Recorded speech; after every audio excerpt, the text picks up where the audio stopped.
Good evening. I would like to officially welcome you to the Lincoln County Board of Commissioners meeting this evening. At this time, on the 4th day of November in the year of 2024, I would ask that you join us in standing and recognizing a moment of silence. If you are a praying person, if you would remember in your prayers, continue to remember the people of Western North Carolina as they continue to rebuild, as well as our nation as we embark on a very important election day.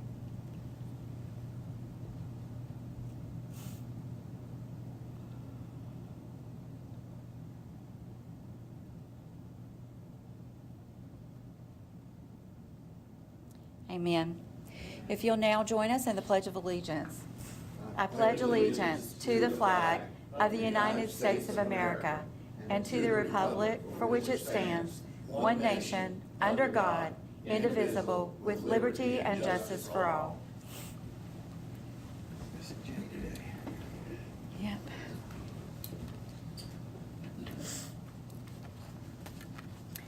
Okay, our first action item, I'll entertain a motion to adopt the agenda as presented. So moved. I have a motion by Commissioner Mitchum. Any discussion? Hearing none, all in favor indicate by saying aye. Aye. Any opposed? The agenda is adopted. We'll next entertain a motion to approve the consent agenda as presented. Madam Chair, I move that we approve the consent agenda with the exception of item E, BOA number 2, and specifically general government overtime 11-4190-51-00-51104 and the amount of $3,000 to go to the Board of Elections for overtime. Not that I don't believe that they deserve the $3,000, but I'd like to make sure that that is enough and that they don't have to come back to us again at a later date. And so we'll consider that after discussing it with some of the folks from the Board of Elections. Okay. There's a motion on the floor by Commissioner Cecina. Any discussion? Hearing none, all in favor indicate by saying aye. Aye. Any opposed? The motion stands approved. Okay, so our first zoning and public hearing meeting, Josh is going to handle that.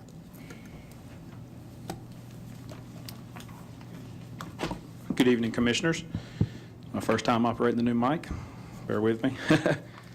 Good evening, Commissioners and the Planning Board members. Before you this evening, we've had a number of postponements over the last week and a half and one today as well.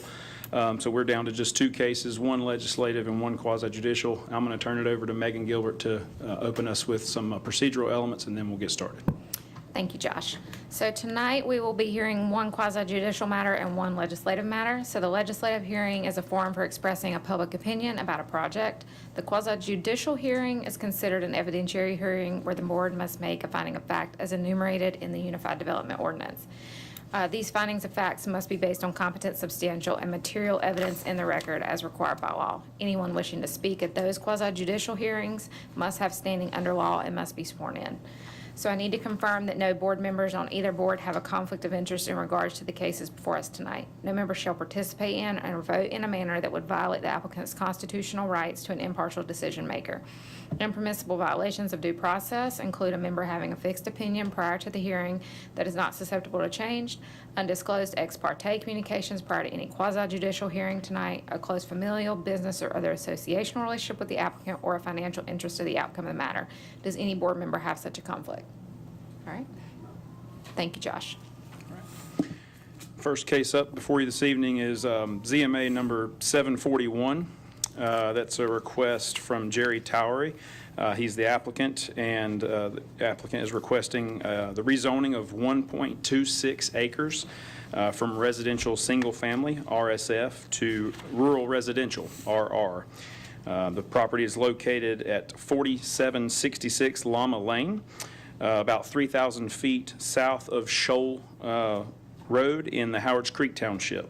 The property is surrounded by property zoned residential single family, and the land uses in the area include residential and agricultural uses. The property is located within an area that is designated by the land use plan for Lincoln County as rural living, which is suitable for residential uses on large lots with small nodes of commercial activity concentrated at rural crossroads. The development pattern is characterized by large lots, abundant open space, and a high degree of separation between buildings. And the permitted uses in the current district are simply site-built homes and modular single-family homes. The new district being proposed would also allow two-family homes, otherwise known as duplexes, and also manufactured homes. Staff's recommendation of this request is approval, and you have a copy of staff's statement, proposed statement, in your packet, as well as a copy of the application and all of the maps that are associated with the request, and I'll be glad to answer any questions that you might have. Does anyone have any questions of Josh before we enter into the public hearing? If you would, Josh, can you read the reason for the staff finding that decision? Can you read that out loud, please? Yes, I think you're talking about the staff statement of consistency and reasonableness? Yes. Okay. So the proposed amendment is consistent with the Lincoln County Comprehensive Land Use Plan and other adopted plans in that the residential uses permitted in the RR district are consistent with the recommended uses in the rural living community type.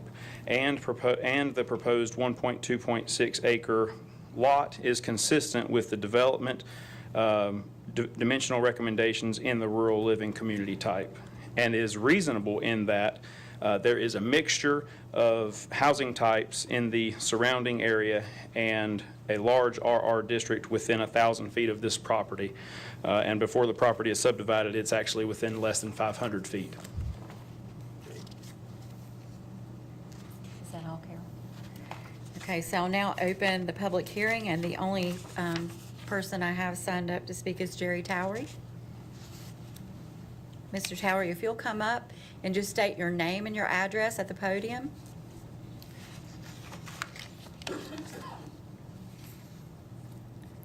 I'm Jerry Towery, and address 4766 Loma Lane.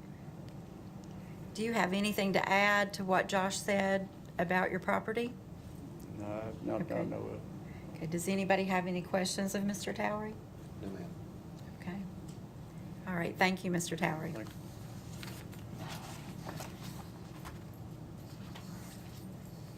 Okay, so I'll officially close this public hearing, there being no additional speakers. And the planning board will now recess to the meeting room 310, and anyone interested in their decision is welcome to follow them.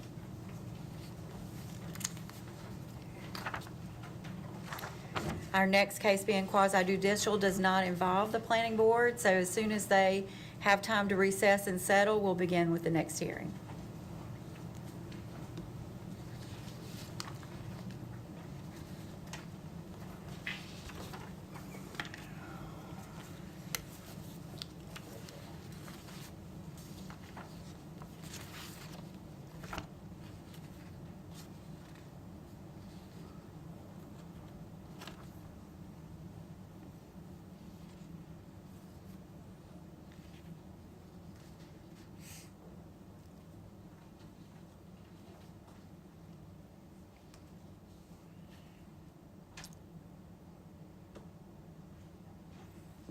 Ready to go to the next Go one? ahead, yes. Okay. The only quasi-judicial case that you have on the agenda this evening for consideration is PA number 59A, which stands for plat approval. John Wilson is the applicant. The applicant is requesting an approval of an amendment to a preliminary plat to add 5 additional lots to increase from 19 to 24. The commissioners saw this plat approval number 59 in April of this year. From what I have reviewed on the site plan, nothing has changed as far as the road layout or anything of that nature. It's just simply after the decision to change the minimum lot size back to 3/4 of an acre, Mr. Wilson wanted to revise to get the additional lots that he could.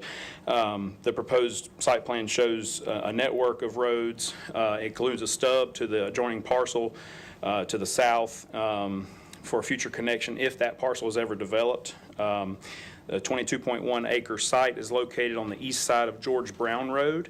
at the intersection with Moose Ant Trail in the Howards Creek Township. The subject property is zoned residential single-family and is also adjoined by properties zoned residential single-family. Land uses in the area include residential, agricultural, and there are 2 churches in the immediate area. You also have a statement in the staff report about plan conformance, as well as additional information that includes the applicant's intent to serve the site with private wells and septic systems, and also the mention of the fact that this project will meet the UDO's standards for external access, internal road connectivity, cul-de-sac standards, and street trees.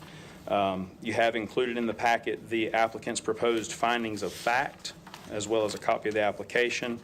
And staff has included the site plan in addition to the maps with the property, so you can see the outlay of the neighborhood as it's proposed with the 24 total lots.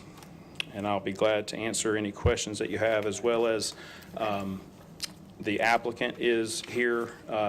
Mr. Wilson is in attendance with us, as well as his designer, Mr. David Ledford, if you have questions for them. Okay, I think Mr. Cecina has a question for you, Josh. Okay. Josh, I received a number of phone calls about this piece of property that I couldn't respond to because it's quasi-judicial. So would you please, for the record, advise us why it is quasi-judicial and not legislative, please? It's a question that I didn't Sure. feel comfortable answering to those folks who called me, and because I didn't feel like very comfortable with talking about it at all. Sure. So our legislative cases for residential development start at the 50 lot and above for planned development.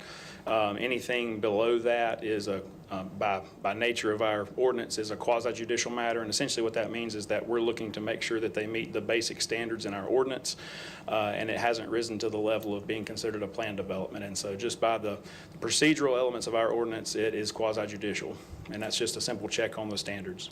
And this one, looking at all the lots and the lot sizes, meets those requirements and those standards. Yes, sir.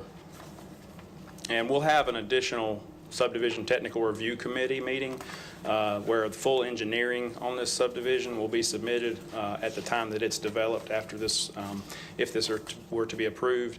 And that's where staff, as well as several other departments, staff at the planning department, as well as several other departments in development services would review it for conformity with those standards as well. Usable open space? Usable open space? Is there a usable open space declared on the map? I don't believe so. I'll let the applicant address kind of the amount of open space that they have, and just a small tidbit about open space. We're working on that with the planning board this evening as well. Yeah. And Josh, if I Yep. can, just to kind of add a little more to what Josh said, the reason that it is quasi-judicial as well is because the statute specifically require that decisions on preliminary and final plats may be made only on the basis of standards. So that's why it's either administrative or quasi-judicial where the board decides it. So either it could be at the discretion of the director or his person he puts in charge of that, or it can be at the board. And this board has always chosen to have the plat approvals come to it. So it has to either be administrative or quasi-judicial. It cannot be legislative because it cannot change based on opinion. It has to be basic by the standards. So that is why. Yes, ma'am. Thank you very much. And thank you for the explanation, both of you. Hopefully, the next person that calls me, I can say, go watch this. Yeah. Okay, any other questions of Josh? Okay, hearing none, we'll move forward to the public hearing for PA number 59-A, John Wilson applicant. And the first person that we have on the list is David Ledford. And David, if you will state your name and address when you reach the podium.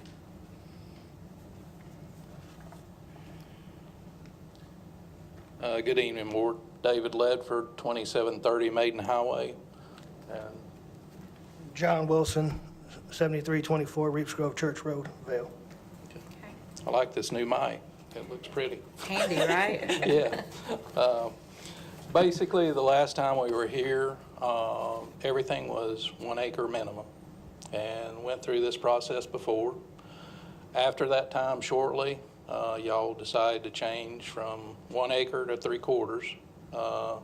We had not gotten all the surveying done and everything else, and basically at that point in time, with land values the way they are now, Mr. Wilson wanted to come back and adjust the numbers to hopefully help out a little bit more with the cost of road improvements and everything else, on the parcel. So basically, me and the surveyor went back and kind of looked at it and decided a way to rearrange the lots and get him 5 more lots. I would just state with the 5 additional lots, there was some concern about stormwater in the past meeting. I looked back, and on that parcel itself, there's no watershed requirement for that particular tract, except for a small portion that's in the WS4 protected watershed, which, correct me if I'm wrong, and Josh or Andrew can do that. Basically, if you do not have curb and gutter, you can have 36% impervious area in those areas. With the style house that John builds, and also patios, driveways, and even an outside storage building, you're looking at about 4,000 square foot impervious area per lot. That in turn, with the number of lots and the acreage, winds up being about 9%, which is well below the 36% maximum. So in addition to that, there are other area subdivisions that have like 1/2 acre to 3/4 acre and a little bit larger lots in the surrounding area. So basically, it's going to be the same type subdivision as going on now in the area. So, John, is this the same style house that you built on Cat Square Road? Yes, ma'am. Same floor plans. Okay. Will any of those be duplexes? Duplexes? They'll all be single-family homes. Yeah. David, Yeah. did you prepare the proposed findings of fact? Yes. And do you wish to incorporate those as part of your testimony? Yeah. Thank you. Okay, does anybody have any other questions? No, ma'am. Okay. Good. Okay. Okay, thank you. All right. Okay, that is all that is signed up for this particular case, so we'll declare the public hearing closed, and I'll entertain a motion to approve the findings of the facts as submitted by the applicant. So moved. Okay, we have motion on the floor by Commissioner Lineberger. All in favor, say aye. Aye. Any opposed? Okay, we'll now entertain a motion to approve PA number 59-A, John Wilson, based on the findings of the fact. So moved. Have a motion, all in favor? Aye. Aye. Any opposed? Thank you, the motion stands approved.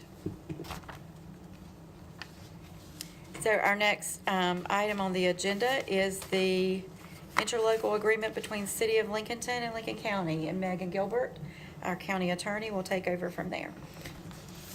Thank you, Madam Chair. So this is an interlocal agreement between the city and the county for the use of our communications center and dispatching services.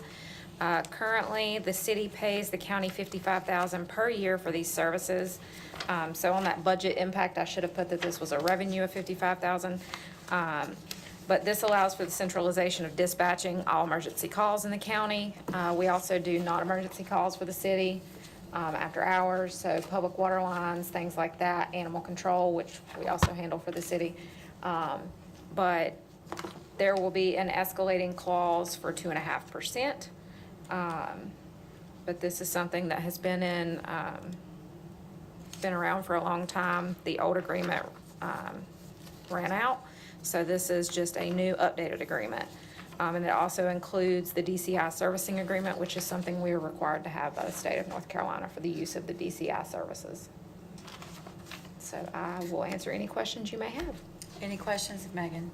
Yep. How do we come up with $55,000? That's not the cost of one dispatcher for a year's time. And DCI, we get charged DCI terminal fees and other fees as related to 911 fees and other fees.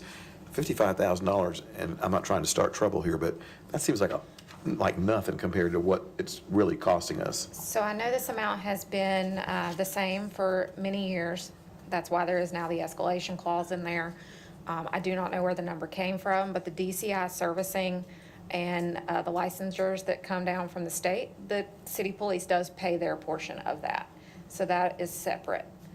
So any DCI access they have at the police department, they pay. But they do not pay what is being used at the comm center. But I do not know where 55,000 came from. That was in existence when I started here. And so when we negotiated that this year, who did we negotiate that with? The city manager. I'm sorry. City manager, Richie. And who did the negotiating? Commissioner Cecina, how are you doing this evening? So, I am that's great. it's a good I am question. great Hugh who fusses about money all the time. Well, no, it's a good question, but and I'll try to answer this as easy as I can. This is, as the county attorney stated, this agreement has been in place for a long time, and it was part of the agreement had exchange for our water rates too. Keep that in mind, that we also get the regular water rates for our water usage, and it's a significant savings what we get for the jail use. So this has been a long time standing agreement. So we started negotiating in good faith with the city to try to continue to move these forward in a more positive direction for the county's benefit. One of these was the escalation charge. The other thing is we're working with them on some utility adjustments as well. Some of that's in the works now, as well as a payment for us collecting billing, which we weren't doing with the city. And that's something that they're going to pay us for. So we're doing some good faith negotiations. I take your point, but yeah, but given the fact that we do a lot of services with them, we provide them animal service, we provide them inspections that they pay for an inspector for in the city. We felt this was in a good step in the right direction. But is this clearing the board as far as the even Stevens? I don't know if I can say that accurately, but I think we're still working on the math because a lot of this stuff has been intermingled for so many years. It was kind of hard to pick some of it apart, and we did it in good faith. And Is there any more of those coming forth? The agreements, Any more agreements we're looking at, or what's going on there? the public utilities agreements, there are a lot of those for water provision, sewer usage, all types of things like that. There's about 6 agreements we're combining into one, so we're still working on the final parts of that. Animal services will be coming, but that should be the final 2 on the list. And like Megan said, one thing that we're trying to do is to gradually put this into, even though each agreement will be separate so that we indicate what we're paying for and what they're paying for and how we're sharing resources, all that'll be in separate agreements, but eventually we'll have that in one large, just single consolidated agreement with the city. So it'll be one consolidated agreement with the individual components broken out for what types of services that we're utilizing and we're allowing them to use for what amount. One of the things it brings up when you said animal control, that's been discussed before, the animal control, they should be paying part of that for animal control too. But the next thing I've reminded over the years is that the city also pays county taxes. Correct. So they're getting double taxed anyway, so I don't know at what point do we, what's the stopping rate or what, I don't exactly go along with all that, the fact that there need to be some more maybe reasonable situation brought up where that could be discussed, because that's been discussed over many years. And I always had a little bit of a problem of it, the fact that they pay county tax too. So Double taxation. Let me say this real quick, Commissioner Mitchum. Your point is exactly on target. This was part of our several months overtime negotiation. It was one of the things that the city brought up, and part of our good faith negotiations is, and like I said, instead of getting into all the details, but that was a point that was brought up on their behalf to say they're also county residents. So that's why I said we moved forward slowly in good faith. And the one thing that is different is the utilities side of it. Because the only people who pay into our enterprise fund, which operates our utilities, are those who actually use the utilities. The general taxes don't go into that. So that's the one that we have to really balance that one out. Utilities being what? Water and sewer. So they pay their own water and sewer, city. So Is that correct? So individuals, I believe in the city of Lincoln, they operate out of the general fund, but in the county, We operate them as enterprise funds. So the only people who pay into the enterprise funds are those who receive water and sewer services from the county. Okay. Any further discussion? Where, Okay. where did the 2.5% increase come from? What's the logic behind that? So, like I said, in part of the negotiation, those, in the previous iteration, these, as Megan said, these numbers had been fixed for quite a while, and they were kind of interwoven. There was one agreement in the past about the county was going to provide them IT services, which never materialized. So that was deducted out. So there was some of that was promised to the city that we would provide some personnel resources, like we still do maintenance on the city hall and I think it's police station. So we still provide them other services that have been, again, these have been kind of been woven together in partnerships over the years. Well, anyway, the 2.5% came as, since these had been fixed rates, we put this as a cost increase based on, it's cost the county more to do business with pay, like COLA adjustments, things like that. Our staff time are costing us more, so we built this in to escalate, so at least we'd see that increase. And it doesn't, nothing prevents us from negotiating. It's a 5-year term, as you see in this particular thing. But, you know, there's other, again, there's about, as Megan said, 6 different enterprise arrangements and about 4 different public service elements that we do with the city right now. So the city will still have to approve this, correct? They've already approved it or not? The council has already approved and it's already been executed, so we just need the county's execution at this point. So y'all have already done all that, so there's nothing else to bring back forth to the city? Not unless the board is just unsatisfied with the proposal. They want us to go back and represent it from a different perspective. But I think for this first year, I mean, my recommendation is just to give us time to continue to sort through these agreements and see what our cost is more. But this is a 5-year commitment, is it not? Yes, sir. So we can't just come back in another year. Well, there'll be changes in it going forward. As you know, there are always changes in need. So, I mean, there's always opportunity for us, I think, to collaborate. But yes, this is a 5-year term, so Megan? currently we're voting for that. Could we suggest a 1-year term so that at the end of this 1 year, we make adjustments? We can ask the city if they're open to that. I think that's fair, so that some assessment can be done between now and that time, considering both sides of that coin. Yeah. 5 years is a long time to lock into something that we're unsure as to whether it's financially feasible. And it may be too, you can combine the rest of everything else, what you're talking about, within a year's time, bring it all back. Exactly. But I can tell you that the 55,000 would equate to approximately one 911 Director and benefits. communications in person. So it's basically one employee. That does cover a full-time employee, so They still pay Yeah. taxes, do they? pretty much. Yeah. It is. It's just like with the school system. They don't pay into the school system because of the taxes paid. Okay, any other discussion? Hearing none, I'll entertain a motion to approve the local agreement as written or not. We'll go from there. Yep, I did suggest 1 year, but somebody else has to make that motion. Oh, you don't have a motion yet? No. I I'll make a don't. motion, we do this on a 1-year term. Okay, but so I have a motion to enter into this agreement with a suggested term of 1 year and take that back to the city before we actually approve it. Is that? Okay. Yeah, that works, and we'll take it to the city and let them understand what we're requesting, and if they're acceptable to that, then we should be able to sign off on it, and if not, I'll bring it back to the commission. Okay, we have a motion made by Commissioner Mitchum, and hearing no further discussion, all in favor indicate by saying aye. Aye. Any opposed? Thank you. So next, we have public comments, and we do have one person signed up to speak, and that is Cherie Parsons. I was going to speak about the QT thing, but that's been postponed. Okay, Is that correct? that is correct. That is correct. It's been postponed for 90 days. Are there any other people who would like to sign up to speak this evening? Okay, hearing none, we'll go on to other business, and I have something that I would like to speak to. I recently attended the United Way of Lincoln County's annual luncheon, in which they extended some awards to various people.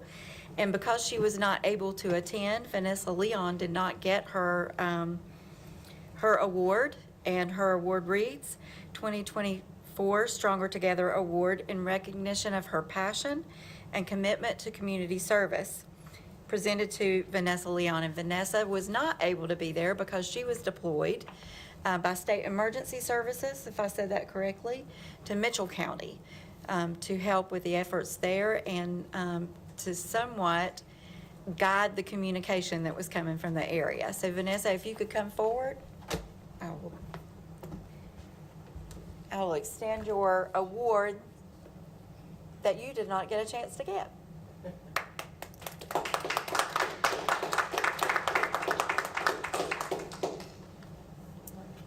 you go. Thank you. Thank you for your hard work. You're appreciated.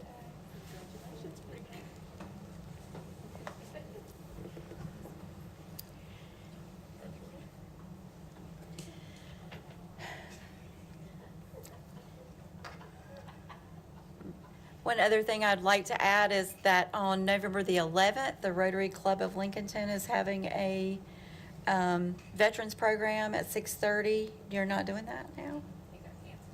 Nobody canceled it in FMX. Okay, so we'll scratch that. I have something else for you to do on Veterans Day.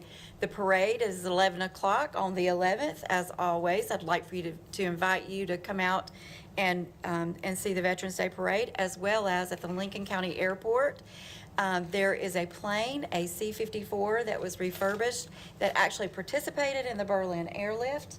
It will be on display at the Lincoln County Airport. The plane itself is a museum that everybody is invited to come and see.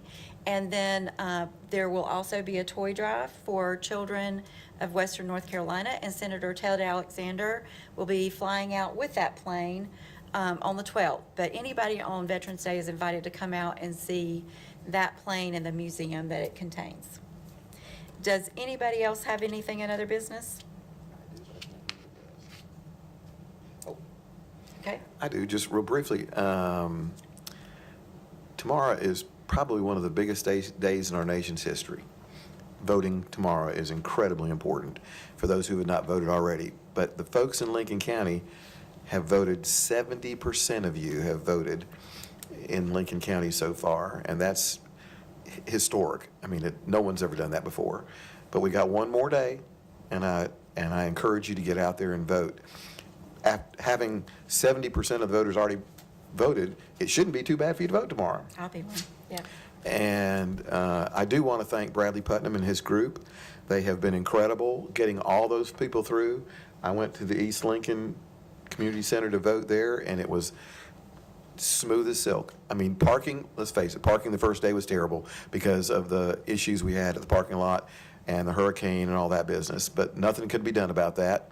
We did the best we could and got folks through it. But having said that, 70% of the folks in Lincoln County voted. It's just incredible. It is and I want to incredible. thank everybody in Lincoln County and thank Bradley again for his leadership and all of his staff.